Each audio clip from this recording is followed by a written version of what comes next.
Hello and welcome to our second video preview of a little game called Kuni. This time we're going to be focusing on the battle mechanics, and I am your host for this whole thing, Ben Hansen, and I'm joined by Kimberly Wallace, who wrote the cover story for the game, and she gave us an awesome demo of the game's story last time. So this is a later save in the game, right, Kim? Right, because I wanted you guys to be able to see with multiple party members and familiars going on through the battle. The familiars are the little Pokemon pets that you will collect throughout your journey, and then you decide and you swap between them. So okay, and those take the place of other party members? Yeah, so if I'm in battle and I pick to go with my familiar, that means Oliver can't do anything for that turn. Until I switch to Oliver. You can be either human or familiar, you just can't, you're not both at once. So okay. That seems to be a misconception people have, so clearing that up right now. And it's nice to see a game with a world map. Yes. I know RPG fans always lament the fact that there are fewer and fewer world maps. Exploration, nice, you see the treasure glistening, very Dragon Quest-esque. So you see everybody, you can see your enemies, and the big thing is you can either sneak up on them and get the preemptive strike, or they can do the same to you and get the advantage. We're going to skip this cutscene here. Yes. Just to get around the spoiler. So, are there dungeons too where you can see the enemies, or is it only on the world map? Yeah, you can see them in the dungeons as well. Okay. So here they came flying at me because they'll target you as soon as they see you. So at this point, I can either be Oliver. And Oliver is more magic-based, so you want him for strong magic attacks or to heal. He's a great healer. But we have these familiars here, and each kind of have their own specialty, as you can see down there. This little monkey guy. Hang on, are these enemies that you capture, or do you recruit them in the story? No, you kind of recruit them throughout the story. Okay. As the game goes on, you're able to find them throughout various places, where in the beginning you're just kind of given one. Okay. So that's kind of cool. And like I said, they all have their own special qualities. This guy, we just actually, later in the game, you can metamorphose them.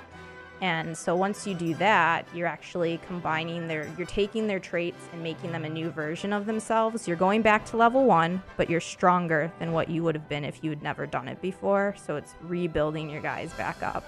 Okay, I got it. Yeah, so right now for this, we have 2 people on screen. So usually I pick my little guy named Mighty. And so with Mighty, I've thrown him out. So I can do a special thing called Cut Loose, which is a special attack, which he'll go back on. And Oliver just sits back for this whole thing. He sits back and watches. So this is all, you move across the screen. And right now I am, telling him what to do. If you hit these characters at the exact right time, you can cancel attacks, which is nice.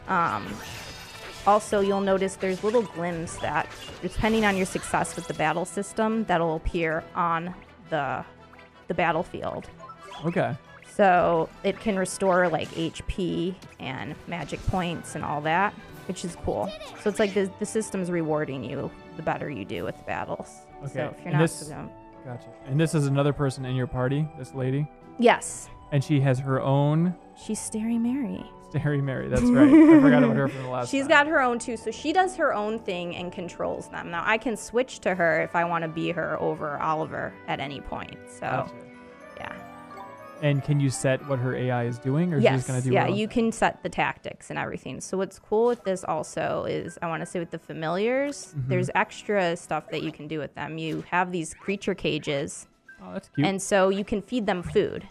So you can only growth, it says growth limit plus, I'm +5 right now. You can growth them up to 10. And so I'll feed him, say, I don't have any treats right now, but if I fed him, say, chocolate or something, it might cause his defense to go up. So you can kind of build your characters also through that, which is kind of nice to have as an option as well. Nice. And do they all level up at the same rate, or is it like Pokemon where you have to train them up individually? You train them up individually, throughout. Okay. Well, I mean, they all. So I should say this better. If they're all in battle and you win, they all get a set amount of experience. So. Okay, gotcha. Yeah. And is this a tough game? If you do not pay attention in battles, especially boss battles, you are SOL. Just put it bluntly, the problem with it is that you have to know, you will use the block button in this game. So many games don't require you to even use defend. If you don't defend in this game and you get unleashed like a deadly attack by an enemy, you are dead. Like, there's no way. Like, I took me some time myself to figure that out because I'm just not used to using at all defend that much. Like, not many games require you to do it. This exceptionally does. This also, like, canceling attacks becomes important.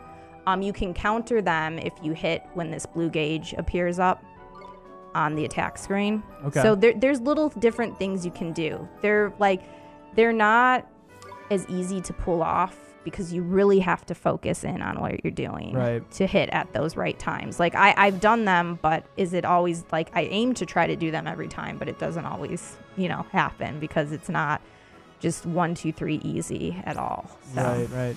So to simplify it a little bit, if I had to draw an analogy for this game, it's a little bit of Final Fantasy 12 meets the Paper Mario RPG series.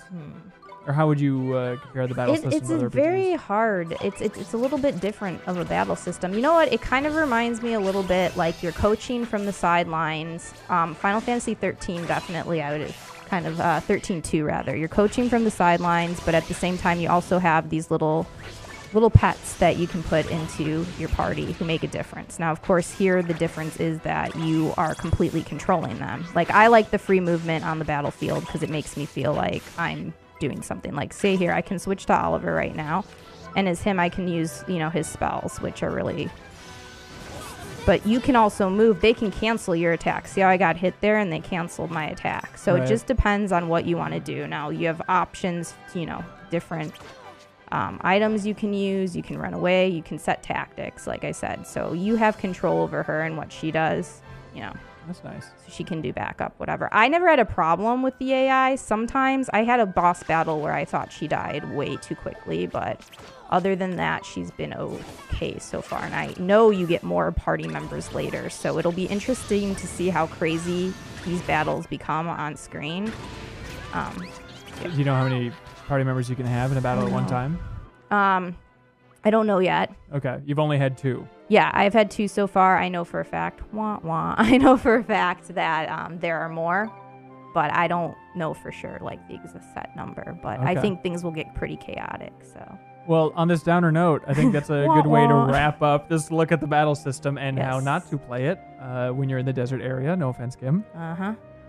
Next time, don't talk to me while I play. That's fair. All right, thanks a lot. Thanks for watching, everybody.